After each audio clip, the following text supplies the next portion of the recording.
और वो किताब पढ़ाई जा रही है कि भगत सिंह, राजगुरु और कुर्बान हुसैन। अब 20 साल के बाद अगर शारदा को यह बात न बताई जाए, शारदा की उम्र के बच्चों को यह बात न बताई जाए, तो आप सोचिए कि 20 साल के बाद बच्चे यही सच मानेंगे। तो हमारे लिए संकट यह है कि हम जो पुराना झूठा और गलत इतिहास, गलत डेट्स, गलत रीजनिंग, हमें पहले उसको साफ करना है, तब नई बात बतानी है। कौन किताबें पढ़नी चाहिए, कौन सी नहीं पढ़नी चाहिए। और यह भी मैं नहीं कहता हूं कि किसी विचारधारा के लिखे हुए लोगों की किताब पढ़ें, मैं इस फेवर में भी नहीं हूं। लेकिन बहुत सारी किताब हैं जिन्हें आप पढ़ेंगी तब आप भारत को भारत जानेंगी। यह भारत को भारत जानना ऐसे ही है कि जब तक आप अपने घर को नहीं जानेंगी कि मेरे घर की क्या परंपरा है, मेरे घर के क्या कायदे कानून हैं, मैं कौन हूं, मैं किसकी बेटी हूं, मैं किसकी पोती हूं, मेरे बाप दादा कौन थे, मेरे बुजुर्ग कौन थे, हमारा देश पहले सोने की चिड़िया था तो क्यों था और आज नहीं है तो क्यों नहीं है, जब अंग्रेज नहीं आए थे तो कौन सी शिक्षा यहां दी जा रही थी, तब आचार्य चाणक्य क्या कर रहे थे, चंद्रगुप्त कैसे पैदा हुआ।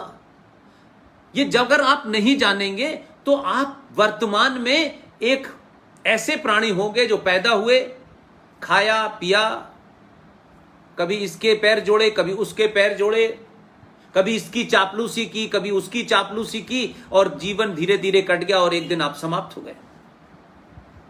इतिहास उन्हीं को याद रखता है, इतिहास में उन्हीं का जिक्र होता है जो जीतता है।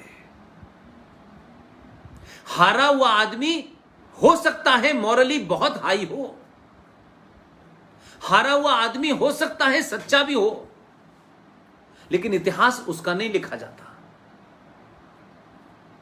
इसलिए हम हारे, हम डिफीट हुए, हम गुलाम बने, हम अपने आदर्शों में बड़े फिक्स थे। हमारा आदर्श है,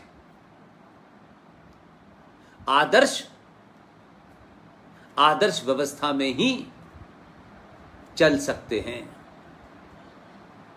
क्यों आप जाड़े में कोट पहनते हैं? जाड़ा आ जाता है तो इसलिए कि भाई कहिए कि नहीं हमारा तो, हम तो यही पहनेंगे। जाड़ा आता है, जाड़ा न लगे उससे बचाव करने के लिए आप जाड़े के कपड़े पहनते हैं। तो आपके दरवाजे पे कोई पागल कुत्ता है जो आपको काट लेगा, तो क्या आप उस पागल कुत्ते के लिए दरवाजा खोल करके खाना देने जाओगे? क्योंकि आपको मालूम है कि पागल कुत्ता काटता है। उसको कैसे उसका इंतजाम करोगे, उसके बाद बाहर निकलोगे।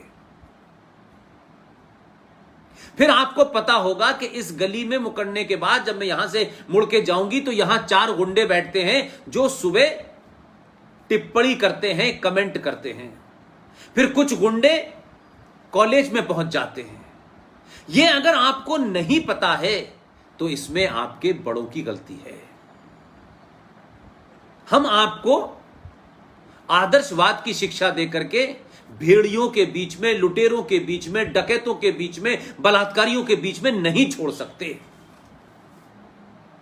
और अगर हम ये बताएं कि हमारे समाज में ये हो रहा है तो हमें ये करना है, तो चाहे वो बेटी हो चाहे बेटा हो, वो उसके लिए मानसिक तौर पे तैयार रहेगा।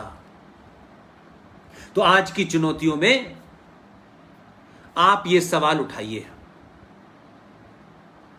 आपको जिन बातों पे अपने मोहल्ले के नेता से, अपने एमएलए से, अपने एमपी से, और मत डरिए किसी से, दुनिया में जो जितना बड़ा ताकतवर होता है उतना ही कमजोर होता है, ध्यान रखिए। जितने बड़े पद पे जो बैठता है वो उतना ही कमजोर हो जाता है। अगर सबसे पावरफुल कोई होता है, सबसे ताकतवर अगर कोई होता है, वो वही होता है जो किसी कुर्सी पे नहीं बैठा होता।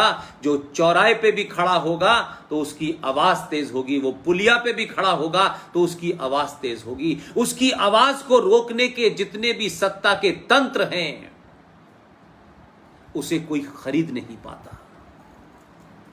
इसलिए मैं बार बार कहता हूं, राज बच जाएगा उसके लिए सरकार है, सेना है, पुलिस है। राष्ट्र को बचाने के लिए समाज को आगे आना है।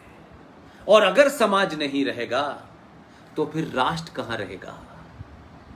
जैसे लुटेरे आए थे, गुलामों के गुलाम आए थे। आप एक चैप्टर पढ़ते हैं इतिहास में, रजिया सुल्ताना, कुतुबुद्दीन, अल्तमश, ये गुलाम वंश के लोग थे। गुलामों ने भी आप पे राज किया। आप सोचिए, आप कौन थे?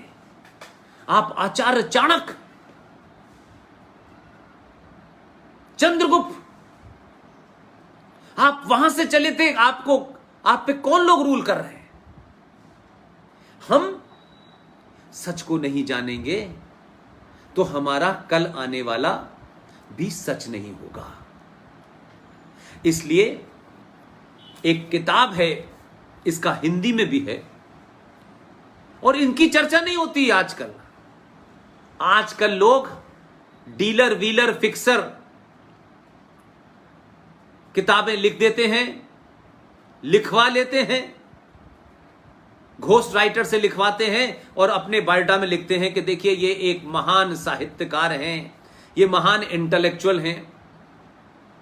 आप में से, शारदा की उम्र के बच्चों में से और उससे ऊपर की पीढ़ी के लोगों में भी किसी ने वीएस नायपॉल का नाम सुना है? वीएस नायपॉल का नाम सुना है किसी ने? कि ये वीएस नायपॉल कौन थे? इसलिए मैंने कहा कि हमें ये बताया नहीं गया। वीएस नायपॉल की ये किताब है।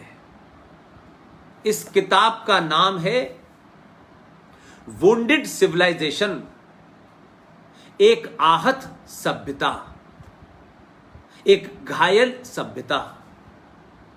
और वीएस नायपॉल को इसी किताब के लिए लिटरेचर का नोबेल प्राइज मिला।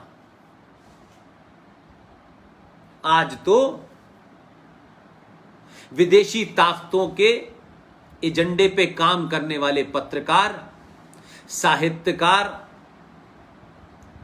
मैग्सेसे अवार्ड लेकर के इस देश में तोड़ने की शिक्षा देते हैं। इस देश को कन्वर्ट करके इस्लामिक जिहादियों के हाथों सौंप देने का ज्ञान भगाड़ते हैं। ऐसे लोगों को ऑर्गेनाइज तरीके से वो ताकतें जो अंतर्राष्ट्रीय स्तर पर भारत के उस पुरुषार्थ को जानते हैं जो हजारों साल पहले था और पूरी दुनिया में ज्ञान भी दिया, विज्ञान भी दिया, आज वो छोटे छोटे पुरस्कार लेके आते हैं और बहुत बड़े हो जाते हैं। वीएस नायपॉल को लिटरेचर का नोबेल प्राइज मिला। कितने बच्चों को पता है? और जो किताब पे मिला है, वो किताब अगर आप पढ़ेंगे तो आपको पता चलेगा कि आपकी सभ्यता को कितनी महान और कितनी ताकतवर सभ्यता थी। सबके लिए सब कुछ था, कैसे उसको तोड़ा और जलाया और खत्म किया गया। और कौन सी कमजोरियां हमारी जनरेशन टू जनरेशन आई कि हमने इतनी महान सभ्यता को समाप्त होने दिया। इसलिए मैंने कहा कि आज के बच्चों को बड़े सारे लोग बरगलाते हैं। कोई जय भीम का नारा लगाता है, कोई अंबेडकर का नारा लगाता है, कोई दलितों के बारे में नई नई कहानियां सुनाता है, कोई कहता है हिंदुओं ने, अपर कास्ट ने अंबेडकर की जाति दलितों के साथ, वाल्मीकियों के साथ में अन्याय किया और कहा कि इनके कान के अंदर अगर गीता का या रामायण का कोई शब्द चला जाए तो शीशा पिघला के डाल दो। ये तमाम झूठ मक्कारी कहां से आई? इसलिए कि इस देश की जो ताकत थी वो सनातन परिवार में, जो मैंने कहा सबका काम था। एक राज्य की रक्षा करेगा, एक राज्य में व्यापार करेगा, एक राज्य में धर्म का काम करेगा, एक राज्य में शिक्षा का काम करेगा। सबके काम बटे हुए थे। आपने उस पूरी व्यवस्था को विदेशियों ने लंबे समय तक रहने के लिए 1947 तक यही कुचक्र किया। जो महान लोग थे जिन्होंने उस वक्त की तमाम उन षड्यंत्रों को समझ लिया था, उनके बारे में चर्चा इस देश में कम होती है। बी आर अंबेडकर का नाम लेके लोग शाहीन बाग पे बैठ जाते हैं।